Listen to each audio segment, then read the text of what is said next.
The fort benefits and thrives because of a very dedicated volunteer force. I would estimate that volunteers at Fort Concho contribute between 15 and 20,000 hours of volunteer service to this institution. And if you put a financial impact on that, just multiply it by $8 to $10 each, and you're talking some serious money here. But it's more than the money. We just simply could not run this place and have it thrive the way it does without volunteers. Now, we have two kinds of volunteers here. We have volunteers who work with us all year long on programs that just basically run all year long.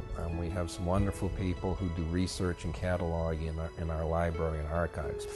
We have docents, that is volunteer guides, who work with us all throughout the year giving tours and hosting guests weekends, nights, and for special events. We have, of course, our own little army, the infantry, the cavalry, the buffalo soldiers, the artillery guys, the ladies of the officers' wives and laundresses, the old-time baseball players that we have, and the new youth military heritage program that we've developed. All of these folks give hundreds of hours throughout the year. And then we have what I call the special event volunteers. Frontier Day, the Christmas event, and other big-time activities. These take the mobilization of hundreds of people. The Christmas event, for example, uses at least 1,000 people, some for 3 hours, some work with us all year long.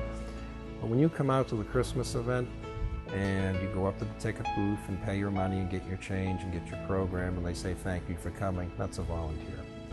When you buy a cold soda at one of the booths, that's a volunteer. When you go in and out of the buildings and someone greets you and makes sure you got your ticket and helps regulate the traffic flow, that's a volunteer. All the men and women in the period dress on the parade ground, riding the horses, shooting the cannons, doing all those fun 1800s things, they are volunteers. And a lot of the folks who help set it up, operate, and clean it up afterwards, they are volunteers. Couldn't happen without them. And if folks are interested in helping us, we have volunteer opportunities all year long, daytime, in the evenings, on the weekends, once a month, once a year, whatever. You like people, you don't like people. Even if you don't like history, we have something for you to do here. The volunteer folks make this place happen. We could not do it without them.